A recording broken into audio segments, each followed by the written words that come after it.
very good morning to you on this bright Sunday morning. It's the 22nd of March, and my tour around the Peak District today involves exploring some more of the Gritstone area known as the Dark Peak. And today's tour begins here in Bamford.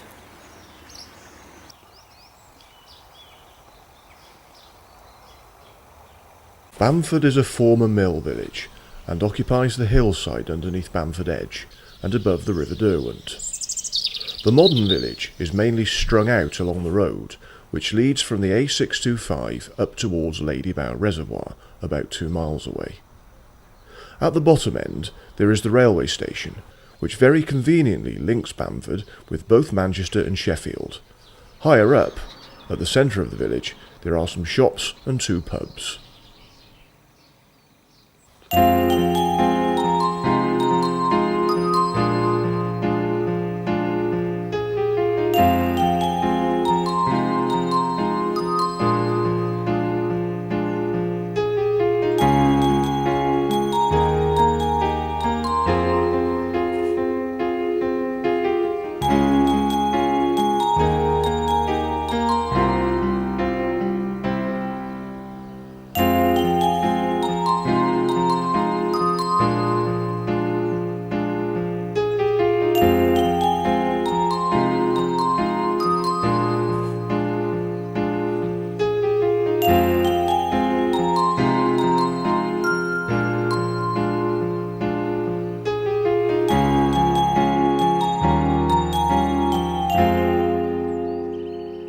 About a mile north of Bamford is the settlement of Yorkshire Bridge, with a pub of the same name.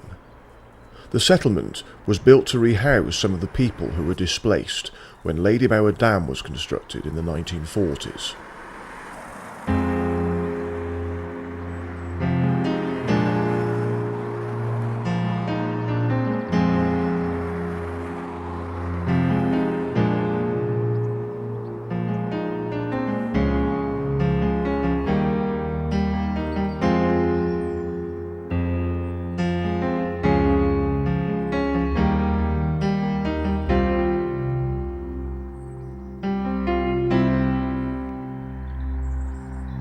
Just beyond here is Ladybower Reservoir, a large Y-shaped reservoir, the lowest of 3 in the upper Derwent Valley. The River Ashett flows into the reservoir from the west. The River Derwent flows south, initially through Crowden Reservoir, then Derwent Reservoir, and finally through Ladybower.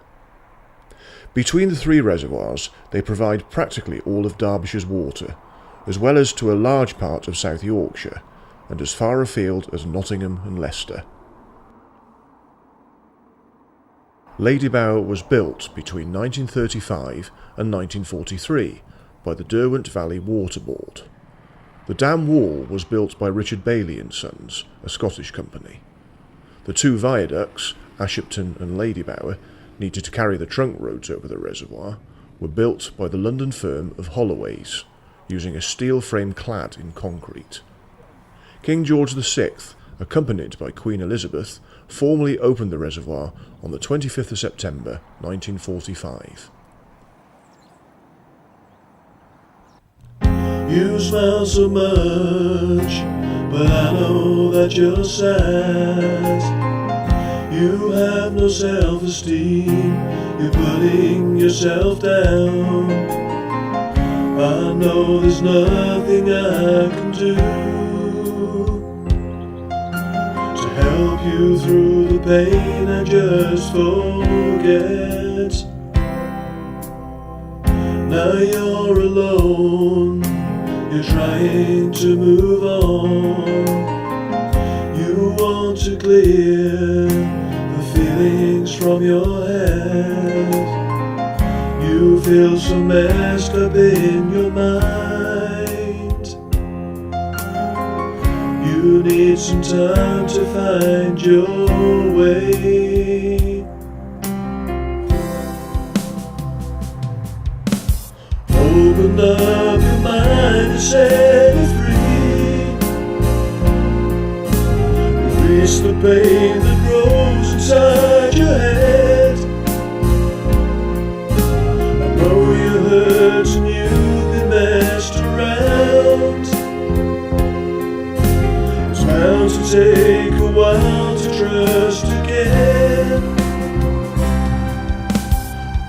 exercise the memories from your mind. Erase the pain away into the breeze. Open up your mind and set it free. I'm always here if you just need a friend.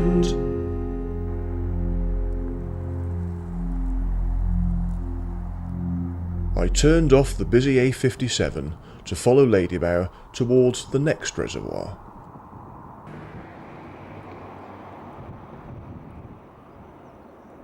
The building of the reservoir resulted in the drowning of the villages of Ashipton and Derwent. Ashipton stood roughly where the road to the Snake Pass met the Snake Valley. The buildings in Ashipton were demolished before the reservoir was filled, but much of the structure of Derwent village was still visible during a dry summer some 14 years later. The clock tower of the church had been left standing, and the upper part of it was visible above the water level until 1947, when it was seen as a hazard and demolished with explosives.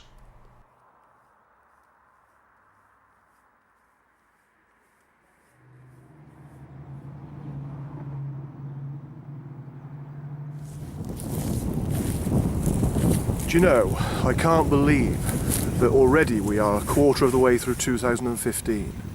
Where does the time go? This particular tour I'm doing now, I did actually want to do earlier in the year, but it's just been too cold. And we've had quite a lot of snow here in the Peak District. And of course the days are shorter in the winter. 3 o'clock it starts getting dark here. And now that we're near enough spring, the days are getting longer. Next weekend the clocks will go forward, so we're going to get daylight for much longer now, of course. And it's started to feel warmer, so I'm much more of a fair weather walker now.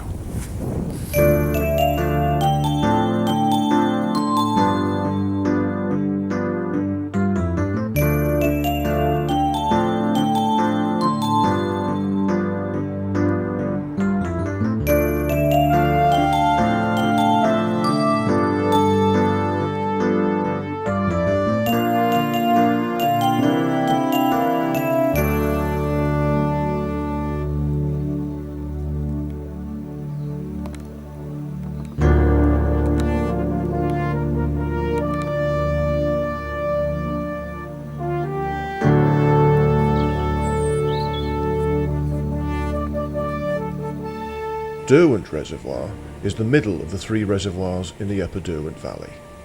During the Second World War, the reservoir was used by pilots of the 617 Squadron for practicing the low-level flights needed for the dam busters raids, due to its similarity to the German dams.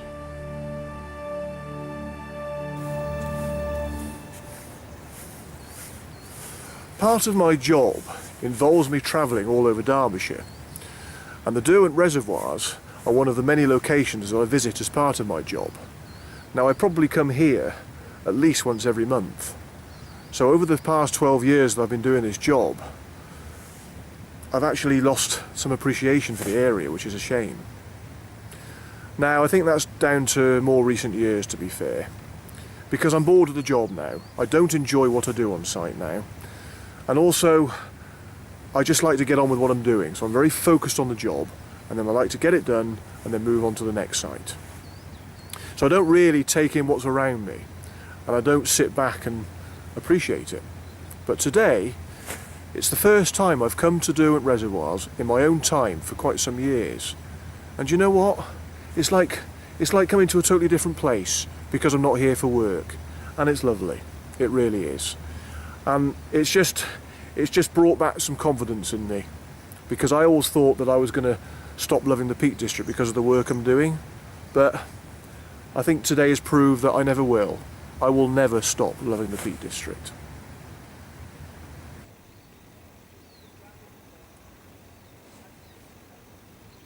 That does look pretty impressive, but when the water levels are higher, it all just pours over the dam, and then it looks amazing.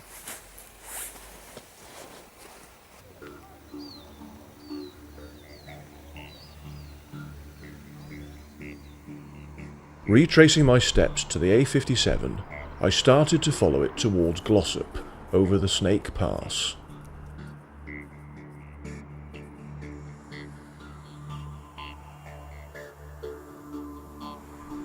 The journey across Snake Pass is dramatic and beautiful, but not to be undertaken lightly in harsh winter conditions.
I eventually reached the summit of Snake Pass, where the Pennine Way crosses the road.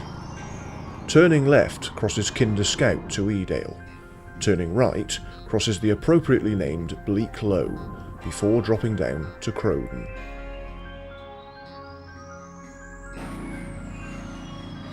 My journey, however, was to continue along Snake Pass, which began to descend the other side, towards Glossop.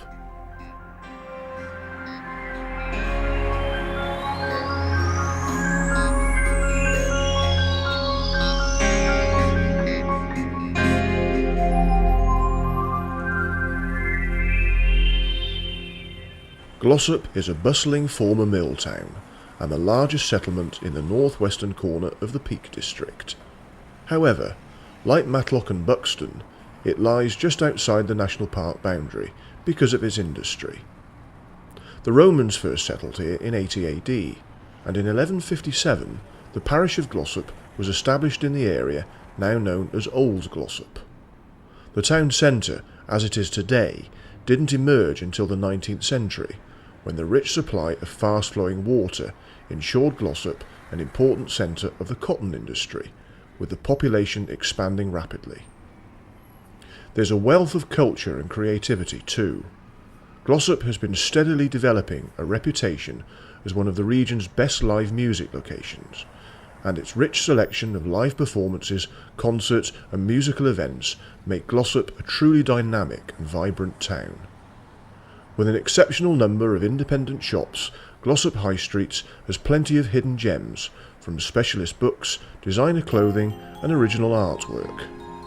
The town is also home to a number of award-winning local producers, offering quality meats, puddings and beers, all available on the High Street. Alternatively, these gastronomic pleasures can be sampled at one of the town's many restaurants or pubs, where there is plenty of warm, welcoming Glossop hospitality.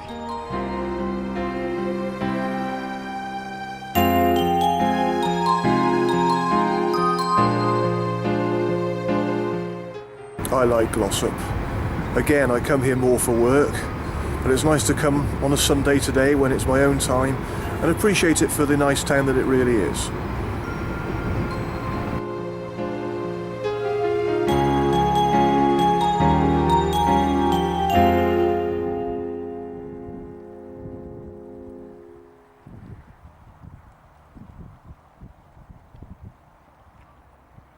After some refreshment in Glossop, I travelled a couple of miles north to end today's tour as I arrived in Longdendale, which means Long Wooded Valley. There are 6 reservoirs in the Longdendale Valley, including here at Torside.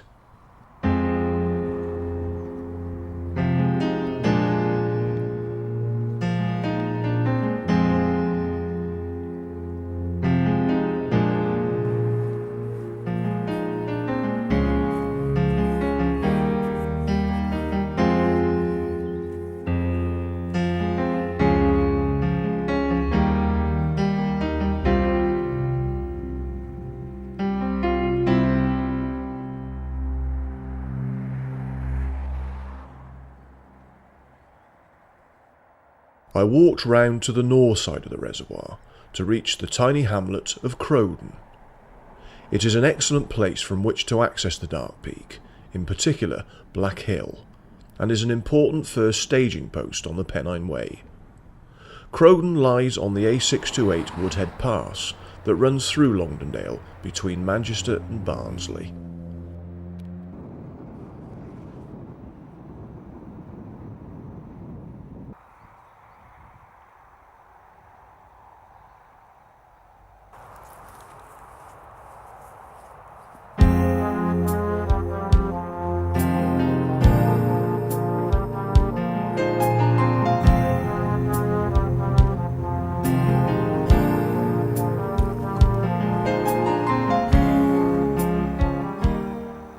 And so ends another fine day in the Peak District.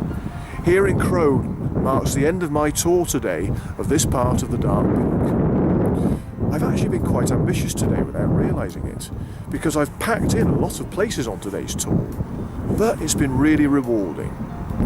So, a great start to 2015, even though it's nearly the end of March, but here's to 2015 being a wonderful year for me exploring more of the Peak District, as well as other places too.